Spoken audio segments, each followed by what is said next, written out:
Hey, this is Matt from Home Improvement and Repairs magazine, and this built-in bookcase behind me is actually a hidden door, and I'm going to show you some tips I learned during the building process.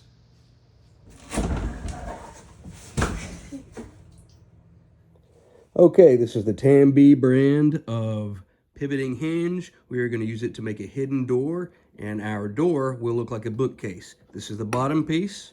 This pin will go into the bottom of the bookcase. This part will stay attached to the floor so it can pivot just like that. This is the top piece that will be aligned right along here in a vertical axis. The top piece will be recessed into the ceiling, and this bottom section will allow our hidden door to turn.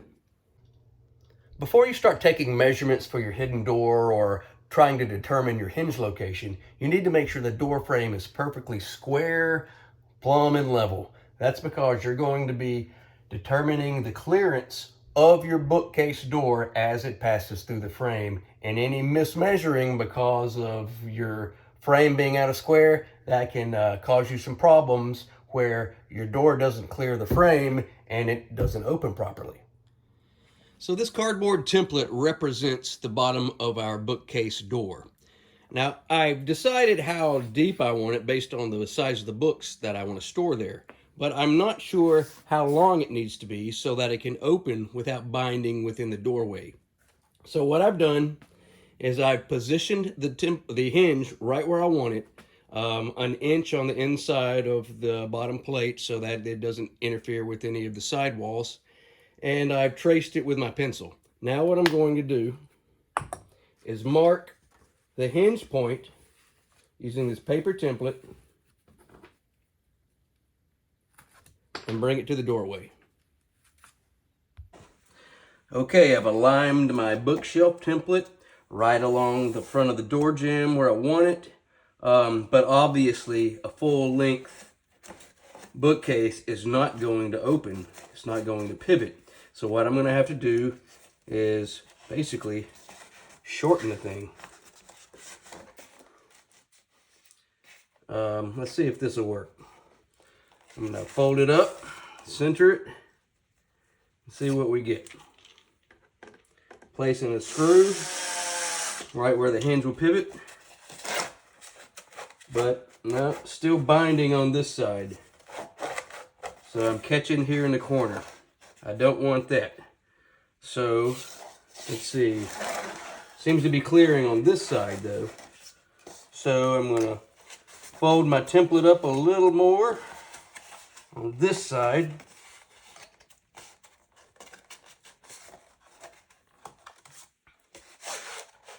And it's clearing, but it's almost clearing too much. I want as big of a bookcase as I can get. So I'll lengthen it a touch. Come back out about 1/4 of an inch. See where that gets us. Look at there. It's clearing the side of the bookcase, and it's clearing the corner over here. So that right there, I will remove this, build my bookcase to these exact dimensions where it's folded here. This will be the depth and width of my case. And as long as you build your case to that and you position the Tambi hinge, your pivoting hinge, right here according to your template, matching the position on your bookcase, then you should have a functional hidden door. Double check that. We got a good 8 1/4 inch clearance there, and that should be nice and functional.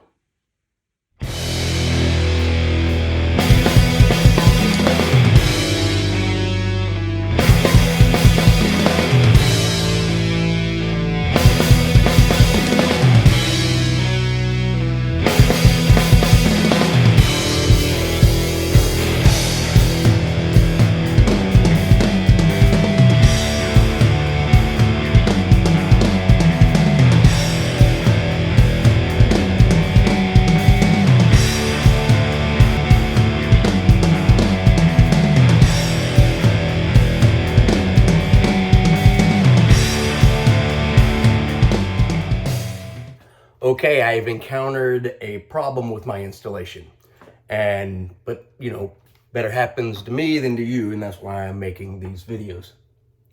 this is the problem. As you can see, there is an adjacent wall next to the hidden door where I'm trying to hang a hidden door using this pivoting hinge. The problem is, to engage the top hinge into the hidden door, you have to lower this pin using this screw. Watch this.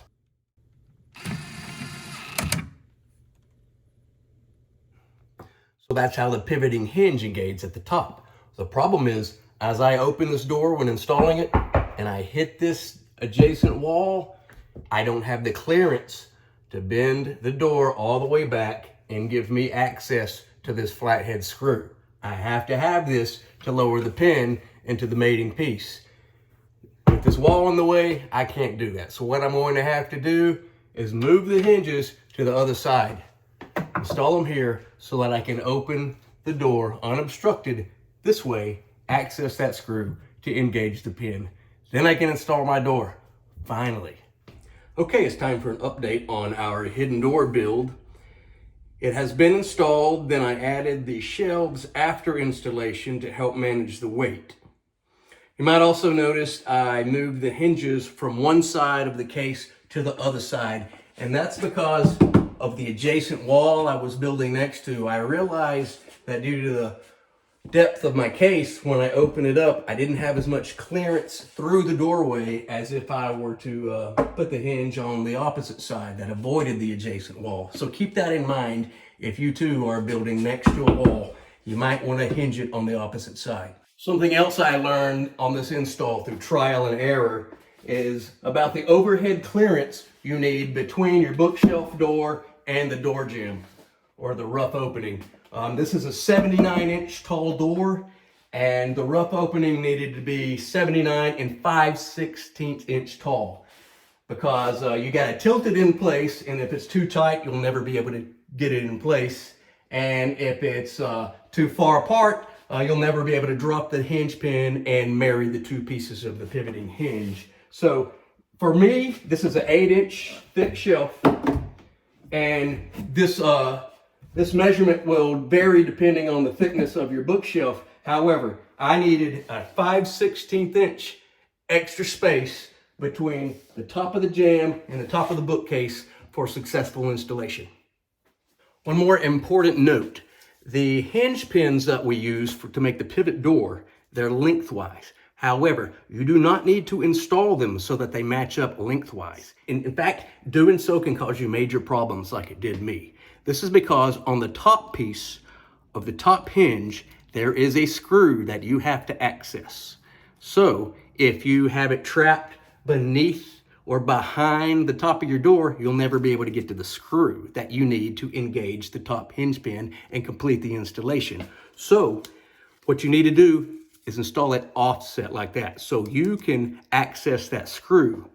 Not only that, but I tried to kick it out 45 degrees, and because of the depth of this door, that didn't work for me either. I had to go back, readjust it to a full 90 degrees, which caused me to have to put blocking behind the hinge pin to engage the end of it so I can access that screw and complete everything. That was a big pain in the butt. So keep that in mind whenever you're installing your own door. Okay, now we're finishing up and we're at the trim out phase of our hidden door. And this is what completes the illusion that the bookshelf is fixed into the wall. Because on the hinge side of the bookshelf, we're going to have a fixed piece of molding that covers this edge and is attached to the wall. On the opposite side, we're going to have an identical piece that is attached to the bookcase and detaches from the wall as it opens up. And that's the trick.